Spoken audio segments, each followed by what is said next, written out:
शुरू करते हैं। हमने इससे पहले ना एक टर्म पढ़ा था, एग्रीगेट टर्नओवर पढ़ा था। एग्रीगेट टर्नओवर बेसिकली हमने किस पर्पस के लिए पढ़ा था कि अगर हमें ये पता करना है कि इसको कंपोजिशन लेवी के अंदर ये आ सकता है या नहीं आ सकता, तो उसके लिए पिछले साल का हम क्या देखते हैं, एग्रीगेट टर्नओवर। उसके बाद अगर करंट ईयर में भी अगर उसका एग्रीगेट टर्नओवर का जो थ्रेशोल्ड है अगर वो क्रॉस कर जाएगा तो भी उसका जो कंपोजिशन लेवी स्कीम है वो क्या हो जाएगा, लैप्स कर जाएगा।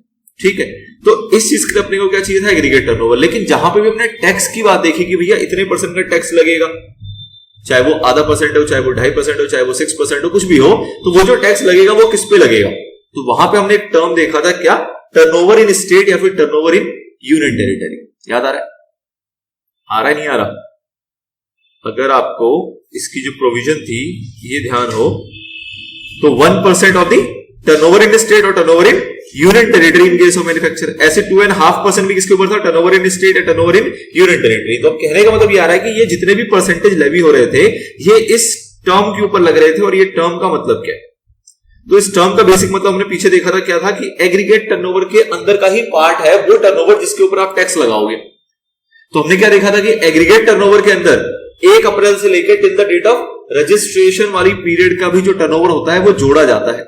ठीक है, लेकिन जब टैक्स लगाने की बात आती है तब उस केस में उसको क्या कर देते हैं, हटा देते हैं उसके अंदर। तो जब हम यहां पे भी बात किसकी कर रहे हैं, टैक्स लगाने की, यहां पे किसकी बात कर रहे हैं हम, टैक्स लगाने की। तो ऑब्वियसली बात है कि बाकी सारा तो सेम रहेगा, हमें क्या निकालना है एक तरीके से टैक्सेबल टर्नओवर। टैक्सेबल टर्नओवर क्या होगा, जब से उसने रजिस्ट्रेशन कराया तब से लेके उस पीरियड का जिस पीरियड में उसको जीएसटी पे करना, जीएसटी के लिए वो लायबल है। फॉर्मूले सारे वही रहेंगे कि भैया टैक्सेबल टर्नओवर इसके अंदर जुड़ेगा, एग्जाम भी जुड़ेगा इसके अंदर, और एक्सपोर्ट भी जुड़ेगा, और इंटरस्टेट जुड़ेगा। इंटरस्टेट जुड़ नहीं पाएगा क्योंकि इसमें पॉसिबल ही नहीं है कि हो, एक्सपोर्ट जुड़ नहीं पाएगा क्योंकि इसमें पॉसिबल ही नहीं है कि ये हो। तो मुद्दा क्या आएगा, टैक्सेबल टर्नओवर जुड़ेगा और एग्जाम जुड़ेगा। क्या नहीं जुड़ेगा, 1 अप्रैल से वाला पीरियड नहीं जुड़ेगा, 1 अप्रैल से लेकर till the date of registration नहीं जुड़ेगा। और क्या नहीं जुड़ेगा, अगर कोई सेस वगैरह होता है, कोई टैक्स वगैरह होता है, तो हमने देखा था कि वो टर्नओवर का पार्ट नहीं होता। टर्नओवर की डेफिनेशन के अंदर सेक्शन 2 क्लॉज 6 के अंदर जब हमने टर्नओवर की डेफिनेशन देखी थी एग्रीगेट टर्नओवर की, तो वहां पे देखा था हमने कि सेस वगैरह tax, GST, CGST, SGST, IGST, कोई भी टैक्स हो वो सब उसके अंदर इंक्लूड नहीं होता। इनवर्ड सप्लाई अगर कुछ होते हैं तो वो भी इंक्लूड इसके अंदर नहीं होता, जिसके अंदर हमने आरसीएम, रिवर्स चार्ज मैकेनिज्म के ऊपर टैक्स पे किया है। ऑल्दो वो हमारा क्या है, परचेज है, इनवर्ड सप्लाई है, तो उसके ऊपर भी वो भी हमारा इस पार्ट में नहीं जुड़ता। तो सेम डेफिनेशन है, बस उसको इस नए नाम से जाना जा रहा है, टर्नओवर इन स्टेट या फिर टर्नओवर इन यूनियन टेरिटरी। देखो जरा, as per section 2 Clause 112 of the CGST Act 2017, turnover in state and turnover in union territory means what? Aggregate value किसका? Aggregate value of all taxable supplies excluding what? The value of inward supply. Obviously बात है, इसको हम नहीं लेते। On which tax is payable by a person on reverse charge basis, इसको तो हम वैसे नहीं लेते। And exempt supply, तो exempt supply का मतलब क्या है कि इसको लिया जा रहा है, ये ब्रैकेट खत्म हो गया, ये जो ब्रैकेट है ये आपका खत्म हो गया। एक्सक्लूडिंग बस इसको कहा गया था, बाकी हम यहां पढ़ रहे हैं कि एग्रीगेट वैल्यू लेना है टैक्सेबल सप्लाई का एंड एग्जेम्प्ट सप्लाईज का मेड विद इन स्टेट और union territory by a taxable person, export of goods और सर्विसेज और बोथ लिखा गया है ऑल्दो थ्योरी के अंदर, बट प्रैक्टिकली पॉसिबल नहीं है। एंड चौथा क्या होता था हमारा, inter state supplies of goods और सर्विसेज और both made from the state और यूनियन टेरिटरी। तो ये सारी चीजें आप जोड़ते हो जो कि टर्नओवर की डेफिनेशन में आपने देखा था, by the state taxable person but excludes what, सारे प्रकार के टैक्सेस, चाहे वो सेंट्रल टैक्स हो चाहे वो स्टेट टैक्स हो। सेंट्रल टैक्स का मतलब क्या है, सीजीएसटी, स्टेट टैक्स का मतलब क्या है, एसजीएसटी, यूनियन टेरिटरी टैक्स का मतलब क्या है, यूटीजीएसटी, और इंटीग्रेटेड टैक्स का मतलब क्या है, आईजीएसटी। ठीक है, एंड कोई अगर सेस वगैरह है तो वो सब भी आपका एक्सक्लूड होकर चलेगा। तो सेम डेफिनेशन है, कुछ खास नहीं।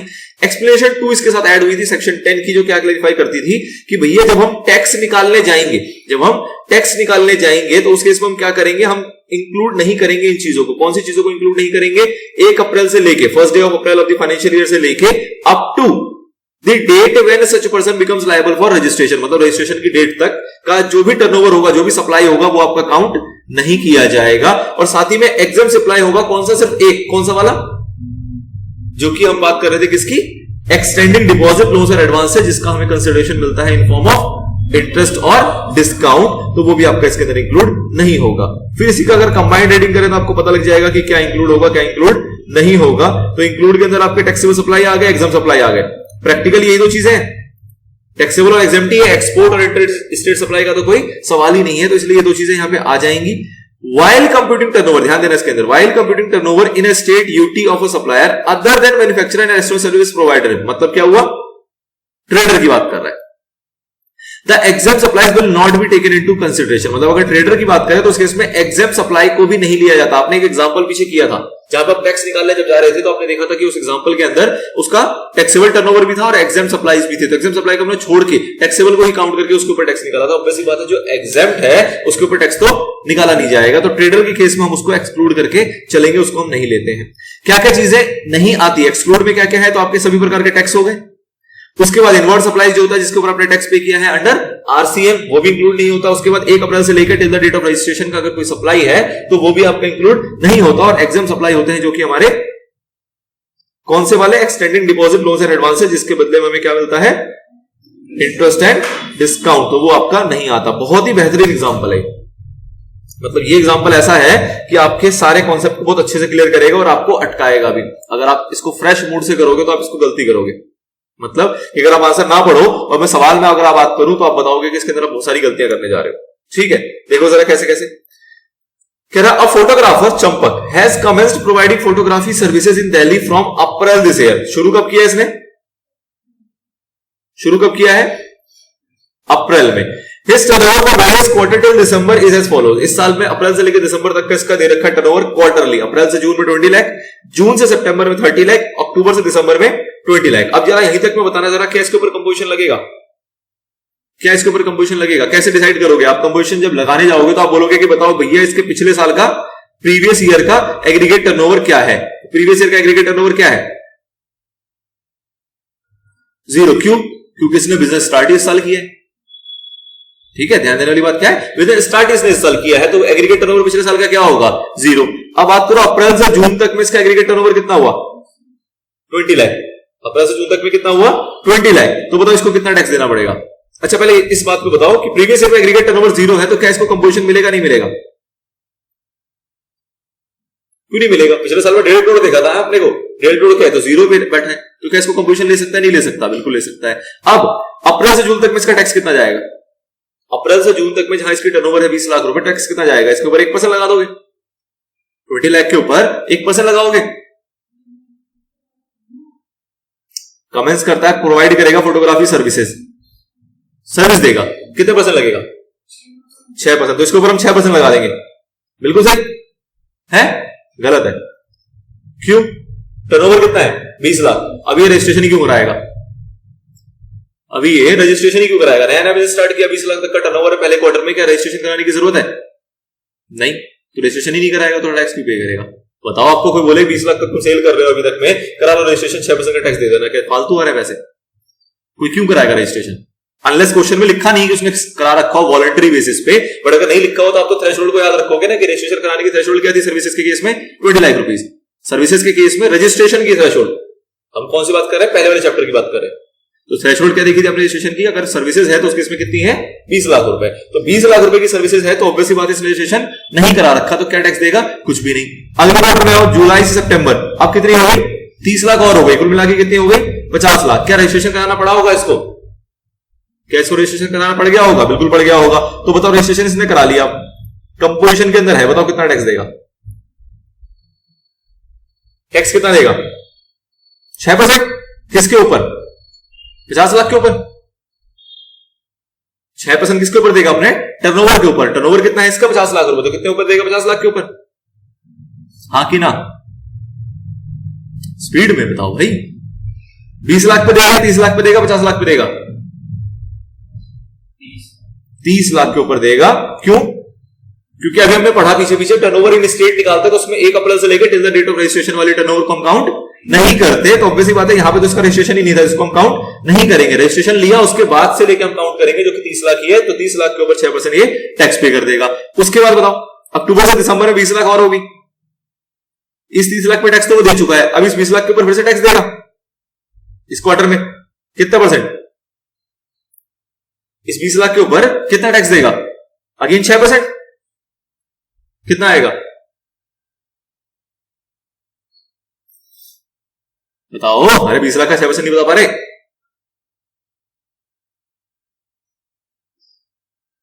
नालायक। क्यों देगा 6% टैक्स? क्यों देगा 6% टैक्स? इसका टोटल टर्नओवर कितना हो गया? टोटल टर्नओवर कितना हो गया अभी तक का? एग्रीगेट टर्नओवर कितना हो गया? एग्रीगेट टर्नओवर तो सारा जोड़ोगे ना इस साल का। एग्रीगेट टर्नओवर कितना हो गया? 50 लाख। सर्विसेज के केस में लिमिट कितनी है? सर्विसेज के केस में कंपोजिशन स्कीम की लिमिट कितनी है? सबसेक्शन 2A क्या है? Subsection 2A services. सर्विसेज के केस में लिमिट कितनी है? 1.5 करोड़ या 50 लाख? सर्विसेज केस में 50 लाख है। 50 लाख तो खत्म हो गया इसका। तो क्या कंपोजिशन स्कीम लैप्स नहीं हो गया? अब ये रेगुलर स्कीम के अंदर टैक्स पे करेगा तो इसको कंपोजिशन का बेनिफिट मिलेगा क्या? नहीं मिलेगा। 20 लाख के ऊपर टैक्स तो इसको देना है नो डाउट, लेकिन कितना देगा? 18% के हिसाब से, जो कि सर्विसेज का टैक्स रेट होता है इन जनरल। ठीक है, कंपोजिशन स्कीम चला गया। तो इस छोटे सवाल में काफी सारे पॉइंट्स थे। अगर आप जाग के देखोगे तो रजिस्ट्रेशन वाला पॉइंट भी आ रहा है, कंपोजिशन लेवी मिलेगा उसका पॉइंट भी आ रहा है, और कंपोजिशन लेवी लैप्स हो जाएगा उसका पॉइंट भी इसके अंदर आ रहा है इस एग्जांपल के अंदर। समझ में आई बात? नहीं आई? कोई दिक्कत? जब तक कंपोजिशन स्कीम का बेनिफिट ले सकता है लेगा। जैसे ही हमने क्या पढ़ा था कि करंट ईयर में जैसे ही उसका थ्रेशोल्ड पार कर जाएगा, जो उसको कंपोजिशन का बेनिफिट है वो लैप्स कर जाएगा और उसको रेगुलर स्कीम में आना पड़ जाएगा। तो जैसे उसने 50 लाख की थ्रेशोल्ड क्रॉस करी, वो रेगुलर स्कीम में आ गया और रेगुलर स्कीम का जो टैक्स रेट होगा उसका टैक्स पे करेगा। फिर उसको इनपुट टैक्स क्रेडिट भी मिलेगा, सारी चीज रेगुलर वाली चलेगी। कंपोजिशन का बेनिफिट सिर्फ उसको कहां मिला? इस वाले क्वार्टर में। पहले वाले क्वार्टर में रजिस्ट्रेशन ही नहीं था, अगले वाले क्वार्टर में वो रेगुलर में आ गया क्योंकि थ्रेशोल्ड पार कर गया। ठीक है, और सर्विसेज है तो 50 लाख देखना है आपको। All is well. तो सारे प्रोविजन यहाँ पे यूज हो रहे हैं। ऑल्दो इन्होंने सारा कुछ लिखा हुआ है, क्वेश्चन आंसर की मैनर में नहीं था, लेकिन आपको मैंने क्वेश्चन आंसर की मैनर में एक बार डिस्कस कर लिया। देखो जी क्या कह रहा है। In the given case since Champak has started the supply of services in the current financial year. Start कब किया है? करंट फाइनेंशियल ईयर में। Aggregate turnover in the preceding financial year is निल। पिछले साल का टर्नओवर कितना है? इसका एग्रीगेट टर्नओवर निल है। तो consequently in the current financial year he is eligible for composition scheme for the services. इस तरीके से आपको आंसर प्रेजेंट करना। आपको ऊपर जो था वो सवाल था, अब नीचे वो बाकी क्वेश्चन आपसे पूछ लेगा। आपको इस तरीके से अपना आंसर प्रेजेंट करना है कि भैया सबसे पहला आपका काम क्या होता है? पिछले साल का टर्नओवर देखते हो जो कि निल है। अगर वो निल है तो उसके बेसिस पे उसको कंपोजिशन ऐसी लेवी के लिए वो एलिजिबल है, वो चाहे तो ले सकता है। ठीक है sir. He becomes eligible for registration. आप कह रहे हैं रजिस्ट्रेशन के लिए कब एलिजिबल होगा? When is aggregate turnover exceed 20 lakh. जब एग्रीगेट टर्नओवर का 20 लाख से पार चला जाएगा तभी जाके वो रजिस्ट्रेशन के लिए एलिजिबल होगा। ठीक है sir. While registering under GST, he opts for composition scheme for services. जैसे उसने GST में रजिस्टर कराया तो उसने किस बेसिस पर रजिस्टर कराया? कंपोजिशन के अंदर रजिस्टर कराया। ठीक है, आगे for determining his turnover of the state. Turnover of the state जो अभी हमने पीछे पढ़ा वो हम निकाल रहे हैं। For the payment of tax under composition scheme for services, turnover और अप्रैल जून क्वार्टर जो कि 20 लाख रुपए का है वो जोड़ोगे क्या? जब टैक्स कैलकुलेट करने के लिए आप उसका टर्नओवर निकालोगे, जिसको कहते हैं टर्नओवर इन द स्टेट या फिर यूनियन टेरिटरी, तो उसके इसमें क्या जो पिछले क्वार्टर वाला टर्नओवर है वो जोड़ेंगे क्या? नहीं। जब रजिस्ट्रेशन हुआ उसके बाद का ही टर्नओवर जोड़ता है।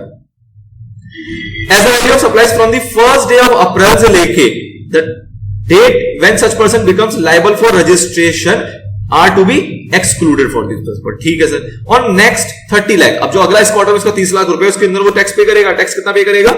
6%, क्योंकि वो सर्विसेज के अंदर कवर है। तो 6% टैक्स देगा। कितना आएगा? सीजीएसटी का 90,000, एसजीएसटी का 90,000, मतलब 3% दोनों का आ जाएगा। Bye the end of July September quarter aggregate turnover कितना हो गया इसका? जैसे ही उसका सितंबर वाला क्वार्टर खत्म हुआ तो एग्रीगेट टर्नओवर कितना हो गया? अब ये एग्रीगेट टर्नओवर है, टर्नओवर इन द स्टेट की बात नहीं कर रहे। टर्नओवर इन द स्टेट का मतलब क्या है? वो टर्नओवर जिसके ऊपर उसको टैक्स पे करना है। और एग्रीगेट टर्नओवर का मतलब क्या है? जिसके बेसिस पर हम पता लगाएंगे कि कंपोजिशन है या खत्म हो गया या मिलेगा या नहीं मिलेगा, इस टाइप की बात। ठीक है, जिसके अंदर कुछ फर्क है वो अप्रैल से लेके till the date of registration वाला फर्क उसके अंदर रहता है। ठीक है, तो एग्रीगेट टर्नओवर कितना हो गया? 50 लाख हो गया। अब एग्रीगेट टर्नओवर 50 लाख हो गया तो उसके इसमें क्या हो जाएगा? जिसके पास ऑप्शन था कंपोजिशन लेवी का वो क्या हो जाएगा? लैप्स। वो क्या हो जाएगा? लैप्स हो जाएगा। Consequently his option to avail composition scheme for services shall lapse by the end of July and September quarter and thereafter he is required to pay tax at the normal rate. कितना?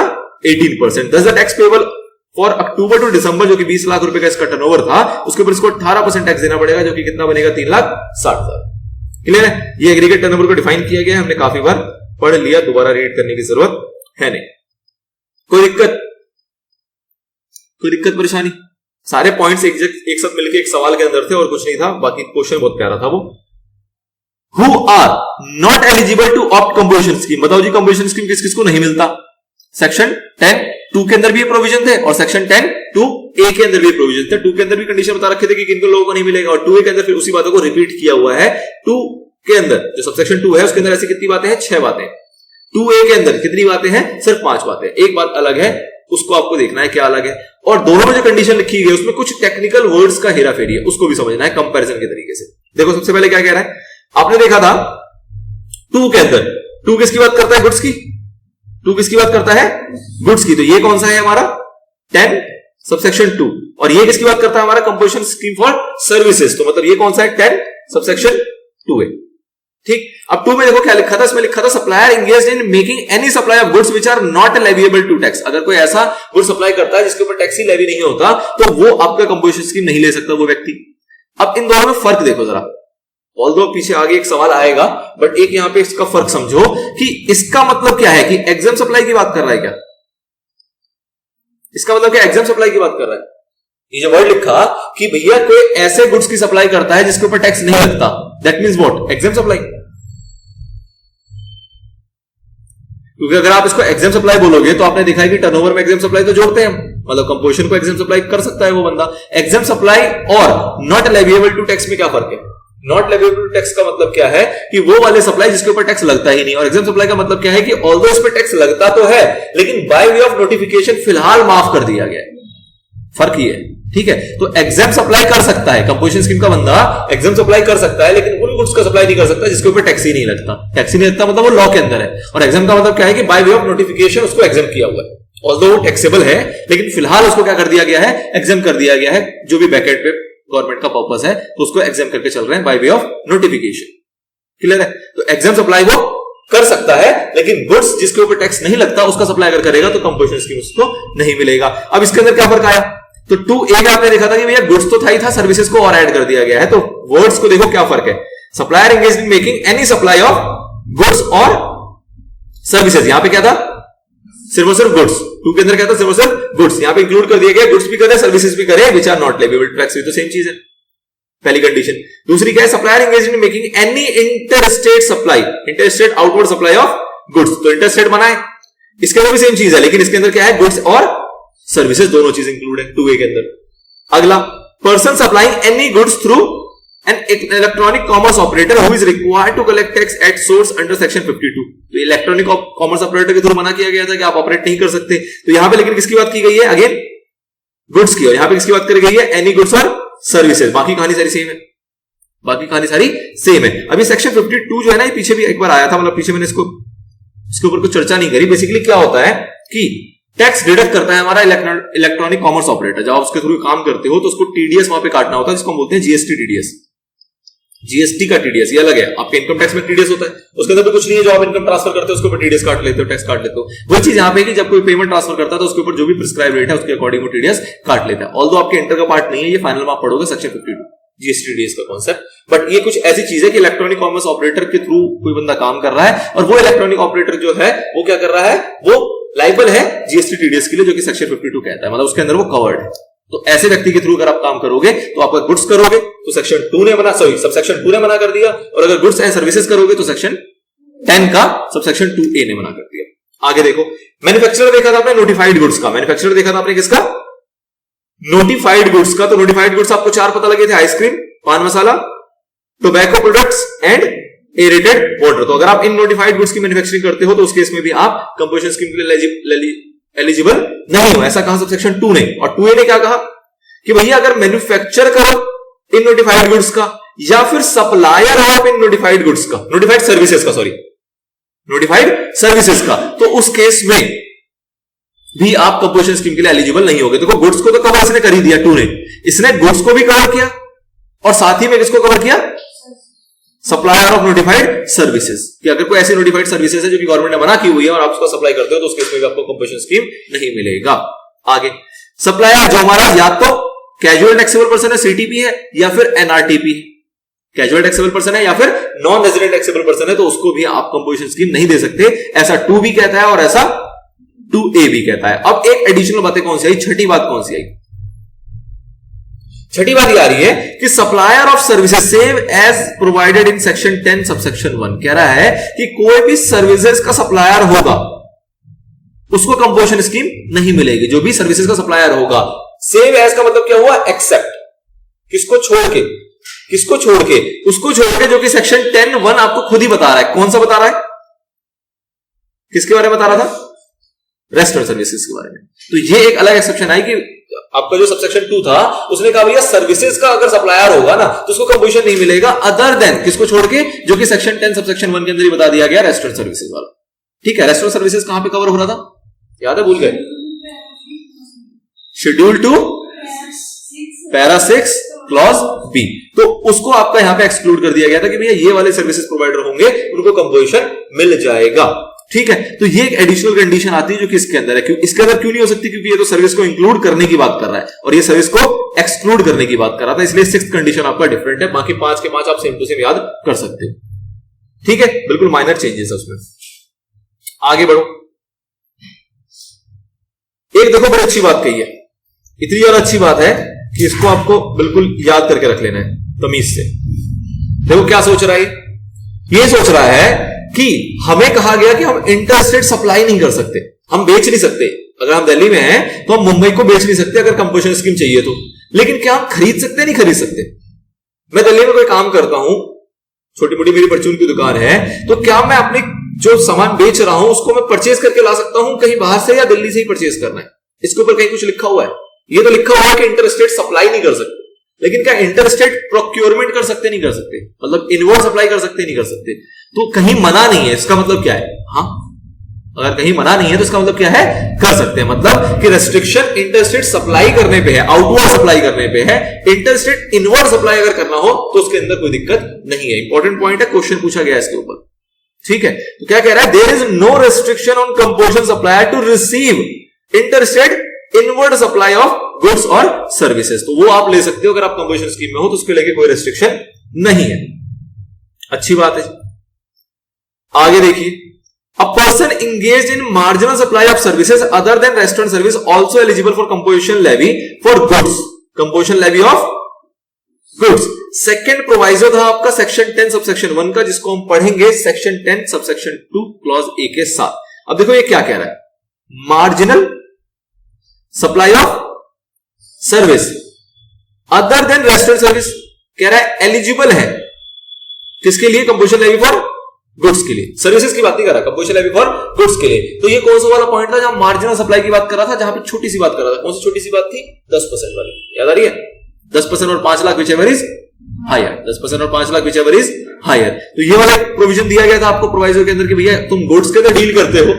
Section 2A अभी नहीं आया, section 2A अभी नहीं आया, लेकिन जब तक 2 था तब तक उन्होंने कहा हुआ था कि अगर थोड़ी बहुत सप्लाई कर लो तो चल जाएगा। और थोड़ी बहुत कितनी थी कि 10% आपका होना चाहिए टोटल एग्रीगेट टर्नओवर का, या फिर 5 लाख whichever is higher। अब ये जो एग्रीगेट टर्नओवर हम 10% का निकाल रहे हैं, ये किसका निकाल रहे हैं? करंट फाइनेंशियल ईयर का निकाल रहे हैं या प्रीवियस फाइनेंशियल ईयर का निकाल रहे हैं? ऑब्वियसली प्रीवियस का, करंट का अपने को क्या पता अभी। ठीक है, तो 10% जो आपको निकालना है एग्रीगेट टर्नओवर, वो किसका निकालना है? प्रीवियस ईयर का। और दूसरा क्या कंडीशन है? 5 लाख। और इन दोनों में से क्या देखोगे आप? हायर। अब अगर इसको तोड़ो, इस कॉन्सेप्ट को अगर आप तोड़ो तो आपको क्या समझ में आएगा कि अगर किसी की पिछले साल की टर्नओवर कितनी है? 50 लाख, तो उस केस में उसको बेनिफिट कितना मिलेगा? 5 लाख। 10% निकालोगे तो आएगा, और 5 लाख जो कंडीशन बता रखी है, तो हायर क्या होगा? कुछ भी नहीं, 5 लाख ही है। तो मतलब क्या है कि अगर किसी का पिछले साल का टर्नओवर कितना है? अप टू 50 लाख, तो उसको बेनिफिट कितना मिलेगा? 5 लाख। उसको बेनिफिट कितना मिलेगा? 5 लाख का फ्लैट। याद कर सकते हैं इसको हम याद कर सकते हैं। क्यों? क्योंकि अगर किसी का टर्नओवर 40 लाख होगा तो उस केस में कितना होगा? 4 लाख और 5 लाख whichever है 5 लाख। किसी का टर्नओवर 30 लाख होगा तो क्या होगा? 3 लाख और 5 लाख, तो whichever है अगेन 5 लाख। तो मतलब क्या है? 50 लाख या 50 लाख से नीचे कितना भी होगा, मतलब अप टू 50 लाख अगर हम कहें तो किसी का कोई भी टर्नओवर बने, रिजल्ट क्या निकल के आएगा कि 5 लाख तक की आप सर्विसेज सप्लाई कर सकते हो, कोई दिक्कत नहीं है। लेकिन जैसे 50 लाख पार हो जाएगा उस केस में रूल क्या बनेगा? उस केस में रूल क्या बनेगा? 50 लाख या ऐसा कह लो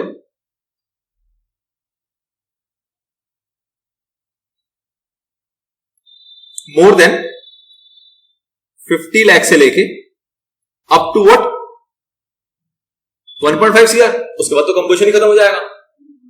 1.5 CR ही तो है। तो इस केस में क्या आप रूल बना सकते हो? 10%। क्यों?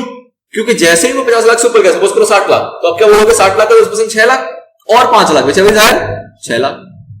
70 लाख कह लें, 70 लाख का 10% 7 लाख और 5 lakh whichever is higher 7 lakh, तो 5 लाख की जरूरत पड़ रही नहीं 50 लाख से जैसे ऊपर चले जाओगे हमेशा क्या होगा 10%, क्योंकि विच एवर इज हायर है। कब तक 1.5 सीआर से, अगर 2 करोड़ हो गया तो कंपोजिशन खत्म हो गया, या 1.5 सीआर से जैसे पार हुआ कंपोजिशन खत्म हो गया, तो रूल याद करने की जरूरत नहीं है। तो रूल को सिंपल करके अगर याद किया जाए तो क्या कह सकते हैं कि भैया 50 लाख तक अगर होगा तो आपको सीधा याद रखना है सप्लाई कितनी सर्विस कर सकता है वो 5 लाख की, और 50 लाख जैसे पार होगा कितनी सर्विस सप्लाई कर सकता है वो 10% की, जो इसका एक्चुअल में रूल है, उसका इंटरप्रिटेशन है। चलो जी पढ़ते हैं जरा। Fundamentally the composition scheme for goods can be availed in respect of goods and only one service namely restaurant services. मतलब जब कंपोजिशन स्कीम दिया गया था तो जनरली पर्पस क्या था कि गुड्स को देंगे, सर्विसेज का कॉन्सेप्ट नहीं रखेंगे इसके अंदर, और सिर्फ एक सर्विस को इंक्लूड किया था जिसका नाम था क्या, रेस्टोरेंट सर्विसेज। किस शेड्यूल के अंदर है, शेड्यूल किसमें है, शेड्यूल 2 पैरा 6 और क्लॉज बी। चलो however there are cases where a manufacturer trader also engaged in supply of services other than restaurant services। ऐसा भी होता है कि मैन्युफैक्चरर ट्रेडर जो होते हैं वो सर्विसेज के अंदर भी इंगेज रहते हैं, though the percentage of such supply of service is very small, percentage कम है as compared to supply of goods. There may also be cases where a restaurant service provider is also engaged in supply a small percentage of other services। मतलब कि restaurant service provider है लेकिन उसके साथ साथ वो कुछ और भी सर्विसेज प्रोवाइड करते हैं, कुछ और भी सर्विसेज वो प्रोवाइड करते हैं other than restaurant service provider, तो कर सकते हैं कितना, वही रूल है हमारा 10% और 5 lakh. With a view to enable such taxpayer to avail the benefit of composition scheme for goods, second proviso to section 10 subsection 1 permits what, marginal supply of services other than restaurant services for a specified value along with the supply of goods and or services। अब देखो क्या कह रहा है, आप clause A में आते हो, 10(1) का क्लॉज ए था जिसमें किसकी बात कर रहा था, मैन्युफैक्चरर की, तो क्या ये सर्विसेज दे सकता है, हाँ जी कितना दे सकता है, मार्जिनल सर्विसेज। फिलहाल ये वर्ड याद रखते हैं, उसका कॉन्सेप्ट वही है 10% 5 lakh whichever is higher, मतलब मार्जिनल सर्विसेज दे रखा है, छोटा मोटा क्या दे सकता है जिसका कंडीशन हमें पता है। क्या इस मार्जिनल सर्विसेज के अंदर वो रेस्टोरेंट की सर्विस दे सकता है, मैन्युफैक्चरर है लेकिन कह रहा चलो जी 10% या 5 लाख तक की लिमिट है ना, तो मैं इतने की रेस्टोरेंट सर्विसेज दे देता हूं, क्या दे सकता है, नहीं, अदर देन रेस्टोरेंट सर्विसेज, ठीक है, अदर देन रेस्टोरेंट सर्विसेज वो नहीं दे सकता। दूसरी बात करो, क्लॉज बी के अंदर कौन था, इसके अंदर रेस्टोरेंट सर्विसेज वाले लोग थे, तो ये रेस्टोरेंट सर्विसेज वाले क्या मार्जिनल सर्विसेज दे सकते हैं, हाँ दे सकते हैं, लेकिन कौन सी वाली मार्जिनल सर्विस होनी चाहिए, अदर देन रेस्टोरेंट में तो वो ऑलरेडी है ना, रेस्टोरेंट सर्विसेज देगा तो वो तो ऑलरेडी इंक्लूडेड है, लेकिन क्या इस सर्विस के अलावा और कोई सर्विस वो दे पाएंगे, दे सकते हैं और कोई सर्विसेज तो दे सकते हैं, लेकिन कितना होना चाहिए, वो मार्जिनल सर्विसेज होना चाहिए, 10% 5 लाख वाला कंडीशन फुलफिल करना चाहिए, तो वो कर सकते हैं। तीसरा कौन था क्लॉज सी के अंदर, यहां पे ट्रेडर्स, क्या ट्रेडर्स मार्जिनल सर्विसेज दे सकते हैं, हाँ दे सकते हैं, लेकिन क्या मार्जिनल सर्विसेज के अंदर रेस्टोरेंट सर्विसेज हो सकता है, नहीं। तो ये कौन सा पूरा समझ में आ रहा है कि भैया मैन्युफैक्चरर को अलाउ कर दिया गया, परमिट कर दिया गया प्रोवाइजो के अंदर कि तुम मार्जिनल सर्विसेज दे दो, लेकिन उस मार्जिनल के अंदर रेस्टोरेंट सर्विसेज नहीं होना चाहिए। रेस्टोरेंट सर्विसेज तो ऑलरेडी रेस्टोरेंट सर्विस दे रहा है, तो उसको आगे तुम भी मार्जिनल सर्विसेज दे सकते हो, कोई दिक्कत नहीं है, लेकिन ऑलरेडी उसमें रेस्टोरेंट नहीं होना चाहिए, और ऑल्दो यहां पे होने का कोई सेंस भी नहीं है क्योंकि वो ऑलरेडी इंगेज्ड ही किसके अंदर है, रेस्टोरेंट सर्विसेज के अंदर, ठीक। ट्रेडर्स को आगे कि तुम भी मार्जिनल सर्विसेज दे सकते हो, लेकिन उसके अंदर रेस्टोरेंट सर्विसेज नहीं होना चाहिए। और मार्जिनल सर्विसेज की डेफिनेशन आपको पता है, 10 lakh 5 lakh whichever is 10% और 5 lakh whichever is higher. आगे देखिए क्या बताया गया, as the specified value is value not exceeding 10% of the turnover in the state unitary in the preceding financial year. याद रखना है कि भैया 10% जो निकालना है वो किसका निकालना है, पिछले साल का, प्रीसीडिंग फाइनेंशियल ईयर का निकालना है, और 5 lakh whichever is higher. Thus it can be inferred that where the turnover of a registered person opting composition scheme for goods is up to ₹50 lakh।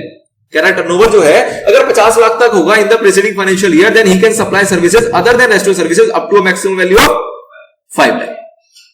अगर 50 लाख है तो कितना कर सकता है, वो 5 लाख कर सकता है in the current financial year. Further where the turnover of a registered person opting for composition scheme is more than 50 lakh, अगर टर्नओवर 50 लाख से ज्यादा है लेकिन 1.5 करोड़ तक है, 1.5 CR तक है, in the preceding financial year he can supply service other than restaurant services in the current financial year, कितना, up to maximum value of 10% of the turnover in the state या union territory in the preceding financial year. जो हमने evaluation की थी उसकी बात यहां पे कह रहा है। आलिजल कोई दिक्कत परेशानी, एग्जांपल देखो क्या कह रहा है, राम सेवक is engaged in supply of goods, his turnover in the preceding financial year कितना, 60 लाख। बताओ कितनी छूट मिलेगी, बताओ कितनी छूट मिलेगी सर्विसेज की अगर इतने पे रुक जाए तो 60 लाख है ना, तो 5 लाख को देखने की जरूरत ही नहीं, सीधा सीधा क्या देखोगे 10%, कितना हो जाएगा 6 लाख। एग्जाम में जब आएगा तो क्या रूल पूरा लिखोगे या सीधा बोलोगे कि 5 लाख को देखना ही नहीं, लिखना भी क्यों? तो रूल पूरा लिखना है आपने। अगर एग्जाम में क्वेश्चन आएगा तो ऐसा नहीं कि जब हमने फंडामेंटल तय कर लिया कि 50 लाख से नीचे होगा तो सीधा 5 लाख और 50 लाख से ऊपर होगा तो सीधा 10%, लेकिन आपको जो कॉन्सेप्ट है, जो प्रोवाइजो पूरी मतलब डेफिनेशन बता रहा है, वो आपको पूरा का पूरा वहां कोट करना है, ठीक? वो हमारी पर्सनल इंटरप्रिटेशन के लिए है। Since his aggregate turnover in the preceding financial year does not exceed 1.5 CR, 1.5 crore से ज्यादा नहीं है, he is eligible for compulsion scheme for goods in the current financial year. Further, in the current financial year, he can supply service, कह रहा है supply कर सकता है service other than restaurant service up to a value of not exceeding कितना 10% of 60 lakh, जो कि 6 लाख आएगा, और 5 lakh whichever is higher. तो मतलब क्या निकल के आया कि he can supply service up to a value of 6 lakh in current financial year if the value of services supplied exceed 6 lakh। अगर ऐसा हो जाए कि अगर ये सप्लाई कर रहे हैं सर्विसेज को 6 लाख से ज्यादा हो जाए तो क्या हो जाएगा? कंपोजिशन स्कीम जो है वो छीन लिया जाएगा। He becomes ineligible for the composition scheme for goods and he opts out of the same। उससे वो बाहर निकल के आ जाएगा। कंपोजिशन से बाहर निकल के आता है तो कहां जाता है? रेगुलर स्कीम का सेक्शन क्या था? बहुत ही बढ़िया, तुम सो रहे हो, तुम्हें याद नहीं, ऐसे नहीं चलेगा, पता था तो बोलना था ना। चलो आगे, interest income to be excluded for determining the value of turnover in a state or union territory under second proviso to section 10 subsection 1 explanation to the second proviso of section 10 subsection 1। क्या कह रहा है कि हमने देखा था ना कि वो एक्सटेंडिंग लोन्स एडवांसेस डिपॉजिट वाले के ऊपर जो हमें इंटरेस्ट इनकम मिलता है उसको हम टर्नओवर का पार्ट नहीं मानते, ठीक है? तो उसके ऊपर थोड़ी सी कहानी बताना चाह रहा है। देखो जनरल सेंस क्या है इसके पीछे, कोई भी बिजनेसमैन जो होता है वो क्या करता है? पैसे कमाता है, पैसे कमाने के साथ साथ वो साथ में क्या करता रहता है? कुछ ना कुछ सेविंग वगैरह करता है, कहीं ना कहीं इन्वेस्टमेंट करता है, ठीक है? इन्वेस्टमेंट करता है तो वहां से वो ब्याज कमाता है। अब अगर उस ब्याज को आप क्या मान लो उसका टर्नओवर, एग्रीगेट टर्नओवर में अगर जोड़ दोगे तो कहीं ना कहीं उसके लिए दिक्कत हो जाएगी, वो इन्वेस्ट करना छोड़ देगा। और जबकि गवर्नमेंट क्या चाहती है कि लोग इन्वेस्ट करें ताकि वो अपने आप को सेव कर सके। इन्वेस्ट करेंगे तो पैसा कमाएंगे, पैसा कमा के वो बिजनेस में और पैसा लगा पाएंगे। तो किसी भी सेंस में इन्वेस्टमेंट को आप क्या नहीं मान सकते, उसका इनकम मतलब उसका टर्नओवर मान के जीएसटी का बेनिफिट कहीं ना कहीं उसको कम हो जाएगा। कम क्यों हो जाएगा कि सपोज करो वो थोड़ा बहुत पैसे से बच रहा था, उसका एग्रीगेट टर्नओवर था 1.4 CR, 10 लाख रुपए नीचे चल रहा था, लेकिन उसका ब्याज का इनकम आ गया 15 लाख रुपए, आपने उसके अंदर जोड़ दिया, एग्रीगेट टर्नओवर पार कर दिया, कंपोजिशन से बाहर हो गया। लेकिन क्या वो छोटा व्यापारी है कि नहीं है?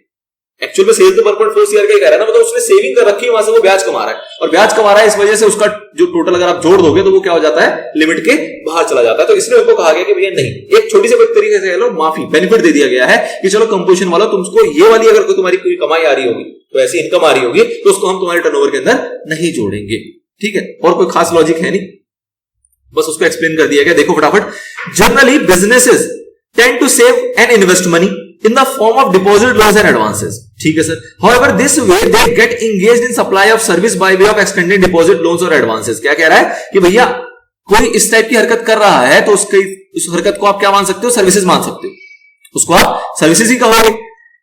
A service other than restaurant services, और ये कौन सा है? रेस्टोरेंट सर्विसेज नहीं है। तो जो आपका कॉन्सेप्ट था मार्जिनल सप्लाई वाला, उसके अंदर इसको ले लिया जाएगा अगर हम जनरल साइंस में सोच के चले तो, ठीक है?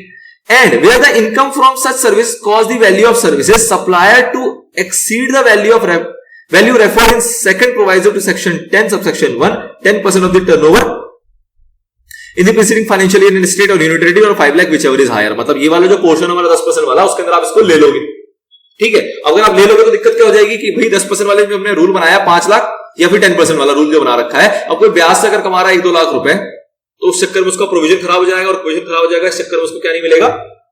कंपोजिशन स्कीम नहीं मिलेगा, क्योंकि ऑल्दो वो 1 करोड़ की मान लो सेल करता है, 1 करोड़ की सेल करता है तो उसके उसको रूल कितना है? सर्विसेज कितनी सप्लाई कर सकता है वो?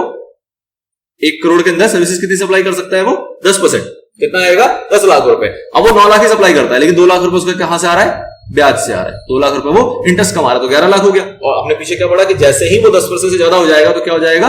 ऑप्ट आउट, बाहर निकल जाएगा वो कंपोजिशन से, तो उसका दिक्कत होगी, नुकसान हो गया। तो उसी पर्पस से उसको क्या करके चल रहे हैं हम? एक्सक्लूड करके चल रहे हैं। अच्छा, एक चीज और ध्यान देना है कि जब हम अगला वाला चैप्टर पढ़ेंगे एग्जम्पशन वाला, तो हम देखेंगे कि ये एग्जम्प्ट के अंदर आता है। एक्सटेंडिंग लोन्स एडवांसेस डिपॉजिट वगैरह है, उसके बदले में जो आप ब्याज कमा रहे हो, ये क्या एक प्रकार की आपकी एग्जम्पशन में कवर है, जीएसटी के अंदर ये कवर नहीं होता। लेकिन एग्जाम सप्लाई भी तो जो आप एक्सएम सप्लाई भी तो हम जोड़ते हैं ना, तो इसलिए वो कहा जा रहा है कि भैया ऑल्दो एक्सएम सप्लाई को जोड़ा जाता है, लेकिन आप इस वाले एक्सएम सप्लाई को क्या करो, छोड़ दो। इस वाले एक्सएम सप्लाई को क्या करो, छोड़ दो। इन जनरल एक्सएम सप्लाई जोड़ा जाता है। क्या ये एग्जेम्पशन के अंदर है, मतलब क्या ये इसके ऊपर टैक्स लगेगा? ऑब्वियसली बात है, एग्जेम्पशन के अंदर है, जो कि हम चैप्टर 4 के अंदर पढ़ेंगे। अच्छा जी, प्रेजेंट फाइनेंशियल ईयर पढ़ लिया हमने। Said business would have become ineligible for the composition scheme for the goods और and one has opt out of the composition scheme. This can cause a lot of hardship for small businesses. ठीक है sir. In view of the above, an explanation is inserted after second proviso to section 10 subsection 1 to clarify that for the purpose of second proviso to section 10 subsection 1, the value of supply of exempt supply by way of extending deposit loans or advances insofar as the consideration is represented by way of interest or discount shall not be taken into account for determining the value of turnover in state or union territory. Under second proviso to section 10 subsection 1, a registered person opting for composition scheme may supply services other than this restaurant services of value not exceeding 10% of the turnover in the preceding financial year in state या union territory or 5 lakh whichever is higher. Thus, while computing value of services, जब हम value of services निकालेंगे other than restaurant services as referred to this proviso, interest on loan deposit advances will not be taken into account. जब हम 10% या 5 लाख वाली बात कर रहे हैं, जब हम सर्विसेज की कैलकुलेशन कर रहे हैं, तो वहां पे हमें इस वाले इंटरेस्ट को सर्विस के अंदर मानते हुए जोड़ना नहीं है। कोई खास बात थी इसके अंदर, इस पूरे पैराग्राफ के अंदर कुछ भी नई बात नहीं थी, ये हमने पीछे से पढ़ के आ गए थे भैया, ये वाला जो सर्विस होता है ये आपका इंक्लूड नहीं होता। चलो आगे देखें जी। The provision relating to composition levy discussed here after are applicable for both composition levy of goods as well as composition levy for services। क्या कह रहा है कि भैया यहां के बाद हम जितनी चीजें पढ़ने वाले हैं उसमें आपको अलग अलग बाइफरकेशन करने की जरूरत नहीं है कि हम गुड्स के लिए पढ़ रहे हैं या सर्विसेज के लिए पढ़ रहे हैं। मतलब उसमें कॉमन पॉइंट निकाले हुए एनालिसिस के अंदर कि भैया ये जो है ये पॉइंट्स किसके ऊपर एप्लीकेबल होते हैं, गुड्स के ऊपर भी और सर्विसेज के ऊपर भी। देखो रूल 5 किस बारे में बात कर रहा है, कह रहा है कंडीशन एंड रेस्ट्रिक्शन क्या है फॉर कंपोजिशन लेवी। तो बताओ क्या कंडीशन रेस्ट्रिक्शन थी कि अगर आप मैन्युफैक्चरर हो तो आप नोटिफाइड गुड्स की मैन्युफैक्चरिंग नहीं करोगे, ये कंडीशन थी। देखो पुरानी बातें, कोई नई बातें ज्यादा नहीं आएंगी, रिपीटिशन है बट थोड़ा सा और डिटेल में जाके आएगा।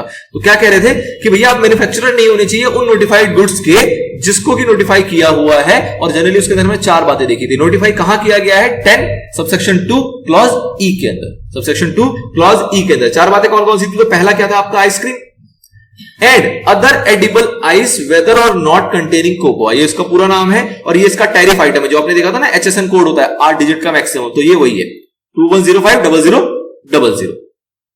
आगे अगला कौन सा था, पान मसाला 21069020। और अगला कौन सा था, ऑल टोबैको प्रोडक्ट, मतलब all goods that is tobacco and manufactured tobacco substitutes, मतलब टोबैको से रिलेटेड जितने भी ऑप्शंस होते हैं वो सारे के सारे।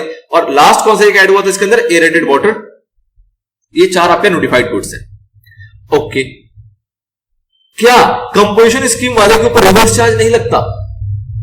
बिल्कुल लगता है, ऐसा तो कहीं नहीं पढ़ा ना, मैं पीछे रिवर्स चार्ज पढ़ा था तो कंपोजिशन स्कीम में हमेशा लगता है। एक जगह हमने एक प्रोविजन रीड किया था जहां पे हमने कहा था कि भैया ये वाला प्रोविजन के अंदर जो आपका कंपोजिशन स्कीम डीलर है वो इंक्लूड नहीं होता, but in general situation basis composition scheme के ऊपर भी आपका रिवर्स चार्ज कॉन्सेप्ट लगता है, जो रिवर्स चार्ज वाले प्रोविजन हमने पढ़े थे।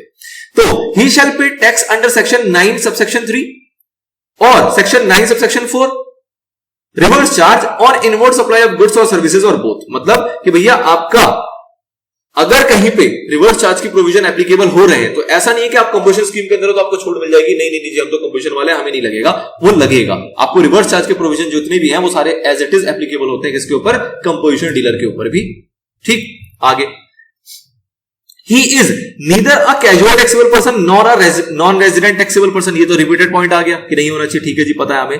He shall mention the words composition taxable person not eligible to collect tax on supplies at the top of the bill of supply issued by him। आपने देखा था कि जो कंपोजिशन वाले होते हैं वो टैक्स इनवॉइस इश्यू करते हैं क्या? नहीं, वो क्या इश्यू करते हैं, बिल ऑफ सप्लाई। तो क्या कहा जा रहा है उनके लिए कंपलसरी है क्या चीज, कि जितनी भी आपके बिल ऑफ सप्लाई होंगे, मतलब जो भी आपका इनवॉइस होगा उस इनवॉइस के टॉप पे लिखोगे, क्या लिखोगे कि कंपोजिशन टैक्सेबल पर्सन, मतलब हम कंपोजिशन के अंदर है, and not eligible to collect tax on supplies, हम टैक्स इसके ऊपर कलेक्ट नहीं कर रहे हैं। ये चीज आपको लिखना है अपने साथ ही में। एक और चीज लिखना है क्या, mention the words composition taxable person, कहां पे, ऑन एवरी नोटिस और साइन बोर्ड। मतलब कोई भी नोटिस है, कोई साइन बोर्ड आपने कोई अपनी दुकान के बाहर कोई बैनर टांग रखा है, तो उसके ऊपर भी आप लिखोगे क्या, composition taxable person displayed at the prominent place at his principal place of business and at every additional place या प्लेसेस ऑफ बिजनेस।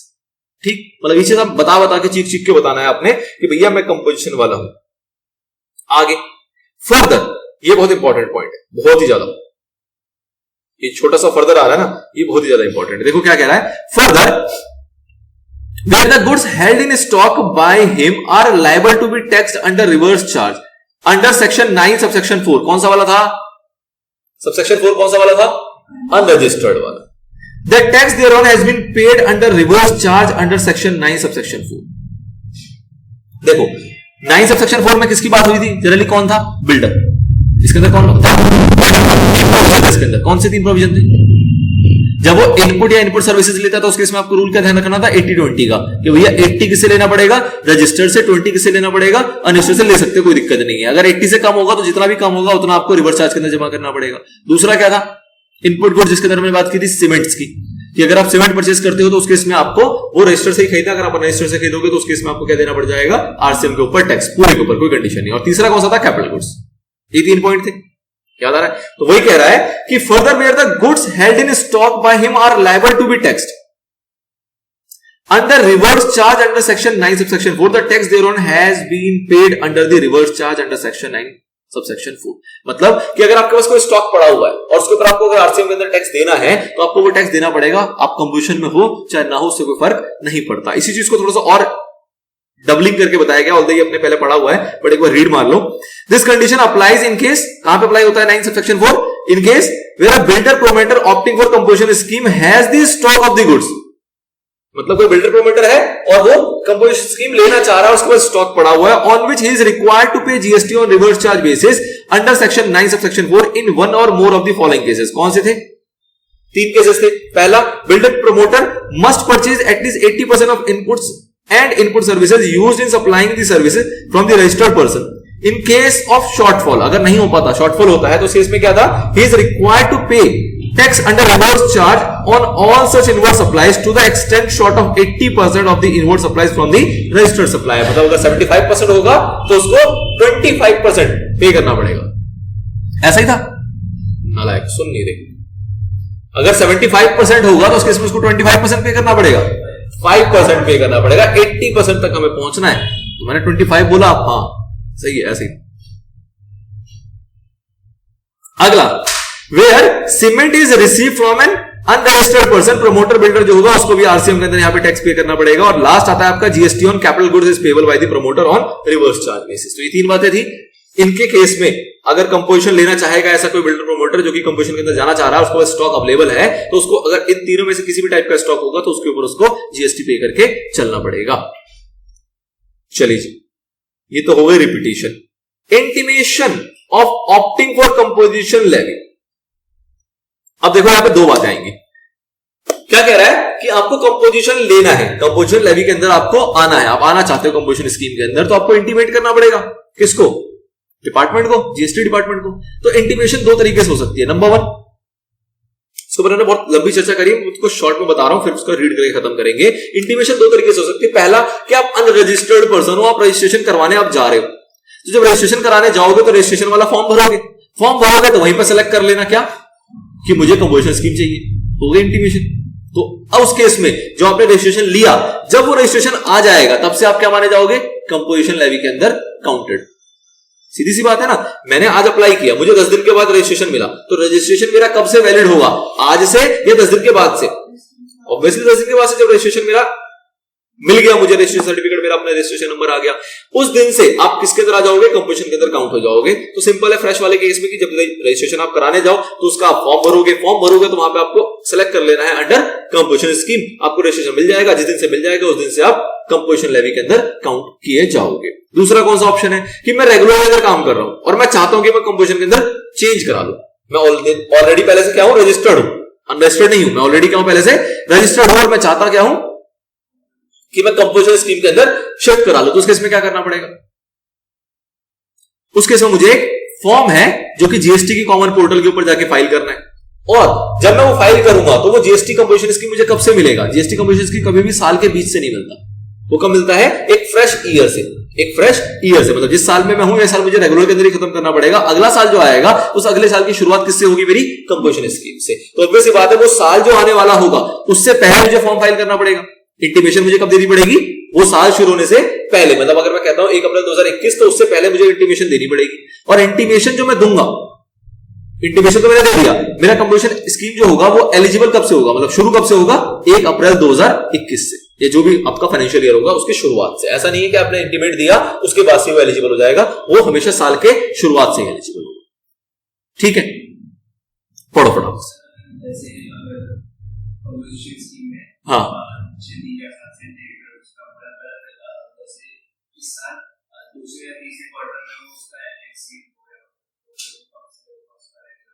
रेगुलर उसी डेट से माना जाएगा। ये तो हमने पीछे प्रोविजन पढ़ा था कि भैया अगर आपने जैसे ही थ्रेशोल्ड को पार किया, जिस दिन पार होगा उसी दिन से आप रेगुलर आ जाओगे। और उसकी भी इंटीमेशन देनी है। वही पढ़ोगे आप कि अगर कोई थ्रेशोल्ड को पार कर गया, कंपोजिशन स्कीम के अंदर था, थ्रेशोल्ड क्रॉस कर गया, तो उसको 7 दिन के अंदर, जिस दिन वो क्रॉस कर गया 7 दिन के अंदर इंटीमेट करना है।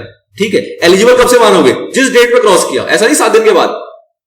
सपोज करो अब 10 तारीख को 10 अप्रैल 10 जून मान लो, 10 जून 2021 में आपने थ्रेशोल्ड पार कर दिया, 10 जून वाले दिन में। तो 10 जून को आपको कहा गया कि भैया 7 दिन मतलब 17 जून तक तुम्हें डिपार्टमेंट को इंटीमेट कर देना है कि जी मेरा थ्रेशोल्ड पार हो गया, मैं कंपोजिशन के अंदर आ गया हूं और कंपोजिशन से हटके रेगुलर में चला गया हूं। और ये एप्लीकेबल कब से होगा? ये 10 तारीख से एप्लीकेबल होगा, 17 तारीख नहीं। मतलब जिस डेट पे आपने ये चीज पीछे लैंग्वेज पढ़ी थी कि जिस डेट पे आप थ्रेशोल्ड को क्रॉस करोगे उस डेट से ही आप कंपोजिशन से बाहर माने जाओगे, तो ऑब्वियसली रेगुलर के अंदर माने जाओगे। ऑल्दो आपको इंटीमेट करने के लिए कितने दिन दिए गए हैं? 7 दिन। कि 7 दिन के अंदर आप डिपार्टमेंट को भी इंटीमेट कर दो कि जी मेरा टर्नओवर जो है वो क्रॉस हो चुका है। तो आप इस डेट से, आप उसके अंदर लिखोगे इंटीमेशन के अंदर कि इस डेट मेरा टर्नओवर क्रॉस हुआ है, इस डेट से मुझे क्या कर दिया जाए?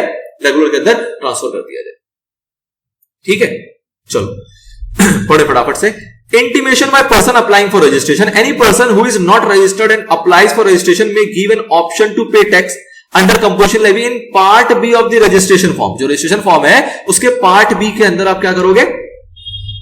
ऑप्शन में अपना टिक करके चलोगे, अप्लाई करके चलोगे, जिसका नाम क्या है? Form GST REG 1। ये फॉर्म नंबर है, याद रखोगे तो अच्छी बात है कि रजिस्ट्रेशन अगर आपको करवाना है तो आपको कौन सा फाइल करना होता है? Form GST REG 1। नाम सिंपल है, फॉर्म तो है, फॉर्म से शुरू होगा, जीएसटी का फॉर्म है तो जीएसटी आएगा, आरईजी का मतलब रजिस्ट्रेशन हो गया, और 1 मतलब सबसे पहला काम है आपको रजिस्ट्रेशन करवाना, तो इसको 1 आ रहा है, तो आराम से याद हो सकता है, कोई दिक्कत नहीं है। The same shall be considered as an intimation to pay tax under composition scheme. जो आपने फॉर्म में फाइल किया वो क्या माना जाएगा? आपका इंटीमेशन माना जाएगा। Such an intimation shall be considered only after the grant of registration to the applicant. अभी जो इंटीमेशन है ये आपका कब कंसीडर किया जाएगा? जब आपको रजिस्ट्रेशन मिल जाएगा उसके बाद से। The option to pay tax under composition levy shall be effective from the date from which registration is effective. मतलब कि आप कंपोजिशन के अंदर कब से इफेक्टिव माने जाओगे? उस डेट से जिस डेट से आपका रजिस्ट्रेशन इफेक्टिव हुआ, मतलब जिस दिन से आपका रजिस्ट्रेशन आपको मिला। दूसरा कौन सा आता है? Intimation bye registered person. अगर कोई पहले से रजिस्टर्ड है तो उसको इंटीमेशन कैसे देनी है? तो कह रहा है registered person who opts to pay tax under composition levy scheme shall electronically file an intimation in prescribed form on the GST common portal। कहां पे फाइल करेगा? GST common portal पे फाइल करेगा। The intimation shall be filed prior to the commencement of the financial year। क्या कहा था? कि साल शुरू होने से पहले आपको फाइल कर देना है। For which said option is exercise he shall also furnish the statement in prescribe form in accordance with the provision of rule 44 clause 4 of the CGST rules from 17, जो कि हम आगे पढ़ेंगे इनपुट टैक्स क्रेडिट के अंदर, with in 60 days from the commencement of the relevant financial year. ये क्या कह रहा है?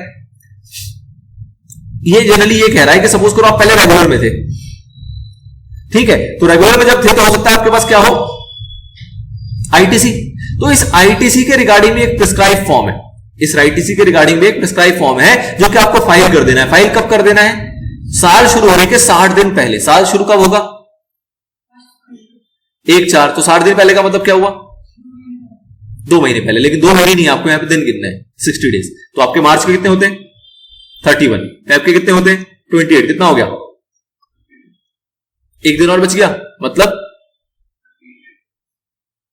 31 जन। ठीक है, 31 जन से पहले आपको ये फाइल कर देना है कि भैया ये मेरी ITC का शेड्यूल है, ये सारी चीजें इसकी इंफॉर्मेशन है, वो आपको फाइल कर देना है। वो हम ITC के चैप्टर में पढ़ेंगे डिटेल में। ठीक है, 60 डेज के अंदर 2 कंडीशन आ गई। एक तो ये आ गई 60 डेज वाली, एक और चीज अभी आप देखोगे, any intimation in respect of any place of business in a state UT shall be deemed, ध्यान दो, to be the intimation in respect of all other places of the business registered on the same PAN. मतलब क्या हुआ कि sir जी आप मुंबई में registered हो, दिल्ली में रजिस्टर्ड हो, चेन्नई में रजिस्टर्ड हो, आपने एप्लीकेशन दी कहां पे, दिल्ली के अंदर, इंटीमेशन कहां दी, दिल्ली के अंदर जी कि मैं कंपोजिशन के अंदर आना चाहता हूं, आपने उसकी इंटीमेशन फाइल कर दी। तो इसका मतलब क्या है, क्या माना जाएगा कि आपने इंटीमेशन मुंबई में भी फाइल कर दी, चेन्नई में भी फाइल कर दी। अगर आपको दिल्ली में मिल गया तो इसका मतलब कि आपको मुंबई में भी मिल गया और चेन्नई में मिल गया। मतलब किसी भी एक लोकेशन पर अगर आपने इंटीमेशन दी है तो माना जाएगा कि आपने सभी लोकेशन पे इंटीमेशन दी है जो भी उस पेन के ऊपर रजिस्टर्ड है। ये तो आपने पहले भी देखा था कि तो मिलेगा तो सबको मिलेगा, नहीं मिलेगा तो किसी को नहीं मिलेगा। तो वो वही कॉन्सेप्ट है। The option to pay tax under composition levy shall be effective. बताओ जी कब से इफेक्टिव होगा, इफेक्टिव डेट क्या मानी जाएगी, from the beginning of the financial year. तो दोनों में फर्क क्या है कि कोई फ्रेश बंदा होगा तो जिस दिन से उसका रजिस्ट्रेशन इफेक्टिव होगा उस दिन से ही वो कंपोजिशन लेवी के अंदर इफेक्टिव माना जाएगा। लेकिन अगर कोई पहले से रजिस्टर्ड बंदा होगा तो उसके लिए हमेशा शुरुआत कहां से होगी, फाइनेंशियल ईयर की शुरुआत से, और उसको उससे पहले इंटीमेशन फाइल करनी है, साल शुरू होने से पहले इंटीमेशन फाइल करनी है। Now a person applying for registration can opt for composition at the time of applying। ये समरी है, बेसिकली रिपीटेशन चल रहा है।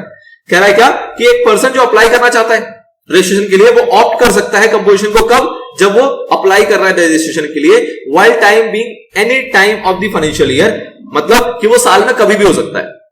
अब सीधी सी बात है ना, मेरे को आज रजिस्ट्रेशन लेने का शौक चढ़ रहा है तो मैं एक साल शुरू होने का इंतजार थोड़ा करूंगा। मैं सपोज 30 अक्टूबर हूं, 30 अक्टूबर पे हूं मैं अभी और मेरा मन कर रहा है कि मैं जीएसटी का रजिस्ट्रेशन ले लूं, या मेरा थ्रेशोल्ड पार हो रहा है, या मेरा काम करना है, जो भी कुछ है, तो मैं क्या बोलूंगा कि नहीं मैं 30 अक्टूबर अगर 2021 में हूं तो मैं क्या 1/4/2022 का इंतजार करूंगा कि इस डेट पे आके रजिस्ट्रेशन कराऊंगा? नहीं, मैं कभी भी करा सकता हूं। तो नया रजिस्ट्रेशन कभी भी हो सकता है, उसमें कोई दिक्कत नहीं। लेकिन अगर आपका पहले से रजिस्ट्रेशन चल रहा है तो आपको इंतजार करना पड़ेगा। अगर आप इस डेट पे रेगुलर के अंदर पहले से रजिस्टर्ड हो तो आपको इंतजार करना पड़ेगा इस डेट का, इस डेट पे आके ही आप कंपोजिशन ले पाओगे। तो वही कह रहा है किसी भी टाइम में and composition levy shall be effective from the date from the which the registration is effective. तो कंपोजिशन लेवी आपका कब से इफेक्टिव होगा, जिस डेट से आपका रजिस्ट्रेशन इफेक्टिव हो जाएगा। A registered person can opt for composition scheme from the beginning of any financial year. जो रजिस्टर्ड पर्सन होगा वो कब से इफेक्टिव माना जाएगा, साल के शुरुआत से। And composition levy shall be effective from the beginning of the said financial year. This is the summarised. Although इनका मन नहीं भरा, इन्होंने कहा और बताएंगे हम आपको, आप पिक्चर के माध्यम से बताएंगे। तो देखो पिक्चर के माध्यम से सेम बात बताइए। पर्सन अप्लाइंग फॉर रजिस्ट्रेशन, जो पर्सन रजिस्ट्रेशन अभी अप्लाई करने जा रहा है, देखो इसके पूरे बाल हैं और रजिस्ट्रेशन कराने के बाद बाल खत्म हो गए। इतनी परेशानी है जीएसटी के अंदर। चलो देखो, can opt for composition levy, क्या वो कंपोजिशन लेवी ले सकता है? हाँ जी, कब ले सकता है? At any time during the year while applying for registration. मतलब साल के किसी भी मुहूर्त में वो चाहे तो रजिस्ट्रेशन के लिए अप्लाई कर सकता है और कंपोजिशन लेवी ले सकता है। कब से इफेक्टिव माना जाएगा कंपोजिशन लेवी? जिस डेट से उसका रजिस्ट्रेशन इफेक्टिव माना जाएगा। आगे बढ़ो, अगर कोई पहले से रजिस्टर्ड है तो उस केस में क्या होगा? तो can opt for composition levy, हाँ जी कर तो सकता है, लेकिन कब कर सकता है? From the beginning of any financial year, साल की शुरुआत से ही करेगा। और इफेक्टिव कब से माना जाएगा? Beginning of the said financial year. Clear? आगे क्या हमें ब्रेक की आवश्यकता है? बताओ। ऑल्दो कुछ खास कंटेंट मेरे ख्याल से बचा नहीं है, कुछ खास नहीं बचा, कर ही लेते हैं।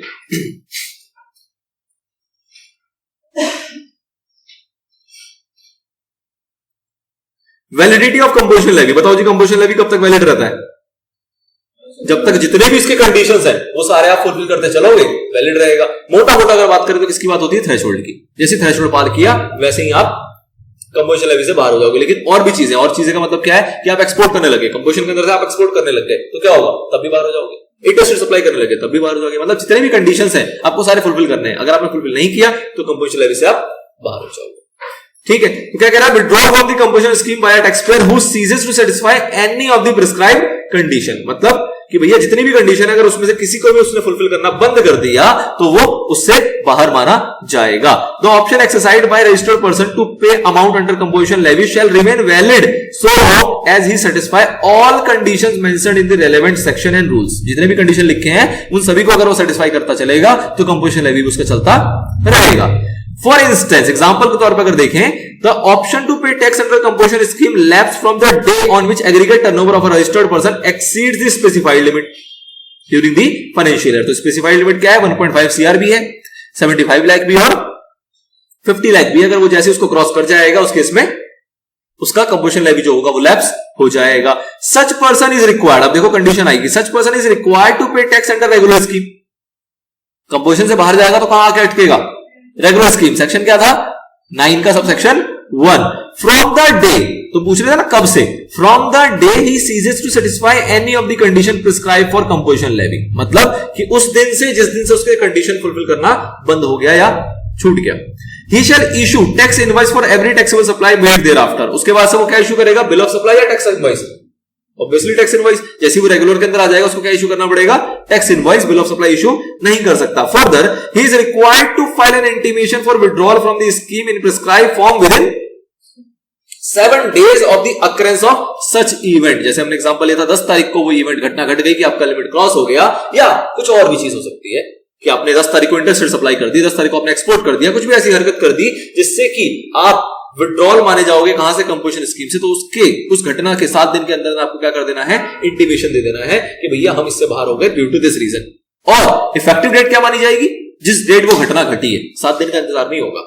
आगे, the effective date from which withdrawal from the composition scheme shall take effect shall be the date indicated by him in his intimation, but such date may not be prior to the commencement of the financial year in which such intimation is being filed।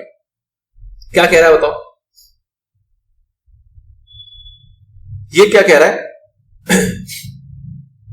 कह रहा है effective date जो होगा from which withdrawal from the composition scheme shall take effect. तो effective date क्या माना जाएगा, shall be the date indicated by him in his intimation, मतलब कि उसने कहा गया कि 10 तारीख को घटना घटी, तुम्हें 17 तारीख तक फाइल करना था, तुमने इंटीमेशन सपोज 15 तारीख को फाइल की और 15 तारीख को तुमने क्या बताया होगा कि भैया 10 तारीख को ऐसा हो गया, यही तो बताओगे। भरोसा तो आपके ऊपर ही छोड़ा गया है ना कि आप इंटीमेशन करोगे, आप ही बताओगे कि किस डेट पे हुआ, किस डेट पे क्या हुआ, आपने कैसी क्या हरकत करी जिससे विड्रॉल वो माना जा रहा है। तो जो डेट आपने इंडिकेट करी वही डेट हम मान लेंगे, जो डेट आपने इंडिकेट करी वही डेट मान लेंगे। लॉ के हिसाब से डेट क्या होनी चाहिए, जिस डेट पे वो घटना घटी है, तो वो आप इंडिकेट करके बताओगे उस फॉर्म के अंदर जो आप फाइल कर रहे हो। ठीक है सर, बट शर्त क्या है, such date may not be prior to the commencement of the financial year, मतलब कि फाइनेंशियल ईयर से पहले की वो डेट नहीं होनी चाहिए in which such intimation is being filed, in which such intimation is being filed. मतलब क्या हुआ कि सपोज करो आपने 4 तारीख को एक इंटीमेशन फाइल की, 4 अप्रैल को, ठीक है, और आप इंटीमेशन में डेट क्या लिख रहे हो। एक बात ध्यान रखो कि जब आप इंटीमेशन फाइल करोगे तो कितनी पिछली डेट डाल पाओगे, 7 दिन, क्योंकि 17 तारीख का आपको मैक्सिमम दे दिए, 7 दिन दिए गए आपको, तो 7 दिन पीछे तक की डेट डाल सकते हो। उसके बाद अगर आप कोई ऐसी हरकत कर रहे हो तो वैसे वो गलत है, लॉ के अगेंस्ट है। ठीक है, सपोज करो आपने 4 अप्रैल को इंटीमेशन फाइल की, ठीक है, और आप डेट डाल रहे हो 30 मार्च की, तो इस केस में क्या कहा जा रहा है कि 30 मार्च की डेट नहीं मानी जाएगी, फिर क्या मानी जाएगी, 1 अप्रैल की डेट। मतलब कि अगर आप साल चेंज हो रहा है और उस केस में आप पिछले साल का अगर डेट लेना चाह रहे हो तो उस डेट को नहीं मानेंगे, हम क्या मानेंगे, beginning of the financial year मान के चलेंगे। ठीक है, तो इसमें ज्यादा फर्क तो कोई खास आएगा नहीं। बहुत ज्यादा क्या हो सकता है कि वो 1 अप्रैल को फाइल करे और वो 25 मार्च की डेट डाल दे, उस केस में वो क्या कह रहे हैं, 25 मार्च नहीं मानेंगे, क्या मानेंगे हम, 1 अप्रैल मान के चलेंगे। तो क्या कह रहा है, but such date may not be prior to the commencement of the financial year, उससे पहले का कमेंसमेंट ऑफ फाइनेंशियल ईयर से पीछे की डेट आपकी नहीं होनी चाहिए in which such application for withdrawal is being filed. Clear है, ज्यादा कोई खास बात नहीं थी, कोई खास बात दिन का पढ़ नहीं रहा, वो कह रहे हैं यार साल चेंज हो रहा तो साल की शुरुआत से ले रहा हूं ना, क्यों साल के बीच से पंगे ले रहे। बट अगर साल के बीच में ऐसी कोई हरकत हो रही है तो उस केस में तो बीच के में दिया जाएगा, तब 1 अप्रैल का इंतजार नहीं किया जाएगा। ठीक है, क्योंकि बाद में अगर कभी भी कोई डेट होगी तो वो पिछले साल के पीछे की डेट नहीं जा पाएगी, ये तभी जा पाएगी जब आप उस साल के बिल्कुल इर्द गिर्द घूम रहे होगे, आसपास घूम रहे होगे। ठीक है, चलिए जी, ये एक और ऑप्शन आएगा, फिर से एक और बार ये सेम लाइन आएगी। अगला कह रहा है denial of option to pay tax under composition scheme bye tax authority. Tax authority को अगर लगता है कि भैया तुम जो हो एलिजिबल नहीं हो तो वो तुम्हें मना कर सकती है कि जी कंपोजिशन स्कीम तुम्हारा छीन रहा है, तुम्हें रेगुलर के अंदर काम करना पड़ेगा। तो वो वाली पॉइंट आ रहा है कि where the proper officer has reason to believe that the registered person was not eligible. कह रहा है जो रजिस्टर्ड पर्सन है वो एलिजिबल नहीं है to pay tax under composition scheme or has contravened the provision of the CGST act or provision of this chapter, he may issue a show cause notice to such person. क्या कह रहा है कि जो proper officer है, मतलब जो आपका डिपार्टमेंट का बंदा है, अगर उसको लगता है कि भैया तुम सही से काम नहीं कर रहे, तुम एलिजिबल नहीं हो, या फिर अगर एलिजिबल हो तो तुमने कोई कॉन्ट्रावेंशन करी है, जितने भी रूल्स कंडीशंस बताए गए थे उसको तुम फुलफिल नहीं कर रहे हो, तो वो क्या करेगा, आपको एक इशू करेगा, what, show cause notice, SCN issue करेगा। ठीक है सर, आपसे रिप्लाई मांगेगा। Upon receipt of reply to SCN, अब आप उसका जवाब दोगे he shall pass an order either accepting the reply, उसके बाद एक ऑर्डर पास करना है उसको जिसमें वो हो सकता है कि आपके रिप्लाई से वो संतुष्ट हो जाए और वो कहे चलो जी ठीक है कोई बात नहीं तुम कंप्यूटेशन के अंदर काम कर लो, or denying the option to pay tax under composition scheme from the date of the option or from the date of the event concerning such contravention as the case may be. मतलब कि या तो वो आपके जो आपने आपको notice दिया कि भैया क्या तुमने एक्सपोर्ट किया, तुम तो पकड़े गए एक्सपोर्ट करते हुए, तो तुम जवाब दोगे नहीं नहीं नहीं एक्सपोर्ट मैंने नहीं किया, आपको गलत धोखा हुआ है, वो किसी और ने किया था, मेरे नाम का आपने गलत से नोटिस दिया, मतलब उसको शक हुआ, उसे नोटिस दिया, आपने उसका जवाब दिया। अगर आपका जवाब से सेटिस्फाई हो गया तो वो कहेगा चलो जी कंपोजिशन का काम कर लो। अगर वो जवाब से सेटिस्फाई नहीं हुआ तो वो क्या करेगा, आपका जो कंपोजिशन का बेनिफिट है उसको वो खत्म कर देगा। और कब से करेगा, तो कह रहा है from the date of the option, मतलब कि जिस दिन से आपको कंपोजिशन लेवी मिला था उस दिन से कर सकता है वो। सपोज करो कि आप कंपोजिशन लेवी के अंदर आए थे 10 अप्रैल को, आपने नया नया रजिस्ट्रेशन कराया था, आपने इसके अंदर सपोज 6 महीने काम किया, इस डेट पे आके प्रॉपर ऑफिसर ने पकड़ लिया आपको कि आप तो गलत काम कर रहे हो, 6 महीने से गलत काम करते हुए आ रहे हो, तो प्रॉपर ऑफिसर के पास क्या पावर है कि वो इस डेट से ही आपको कह सकता है कि नहीं भैया तुम इस डेट से आप रेगुलर के अंदर टैक्स पे करोगे, कंपोजिशन का बेनिफिट नहीं मिलेगा तुम्हें बैक डेट से, ठीक। और दूसरा ऑप्शन क्या है कि अगर आपने पहले सही काम करते हुए आ रहे थे और किसी बीच की डेट पे आके आपने कोई कॉन्ट्रावेंशन करी है, 1 महीने पहले, 2 महीने पहले, 2 दिन पहले, 10 दिन पहले, तो जिस डेट पे आपकी कॉन्ट्रावेंशन हुई है उस डेट से आपको क्या करेगा, वो रेगुलर में ट्रांसफर कर देगा। तो दोनों ऑप्शन है कि जब से आपको कंपोजिशन का ऑप्शन मिला तब से, या फिर जिस डेट पे कॉन्ट्रावेंशन हुई है तब से, जैसी भी सिचुएशन होगी।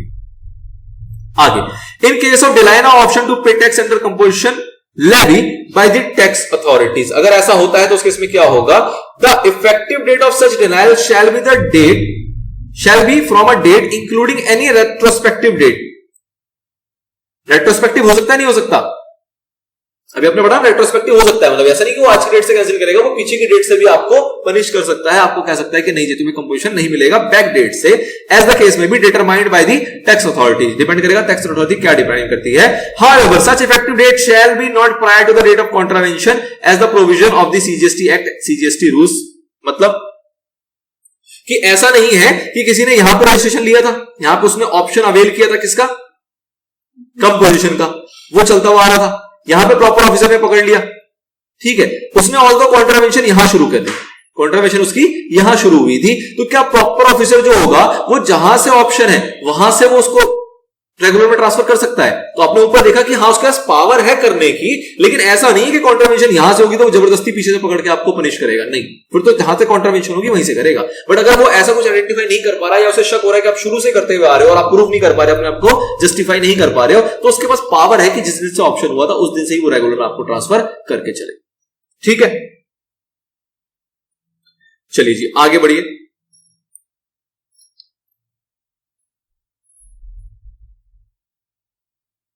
In each of the above cases, such person may furnish a statement in prescribed form containing details of the stock of inputs and inputs contained in semi-finished or finished goods held in stock by him on the date on which the option is withdrawn denied within a period of 30 days from the date from which the option is withdrawn or from the date of the order denying composition scheme। क्या कह रहा है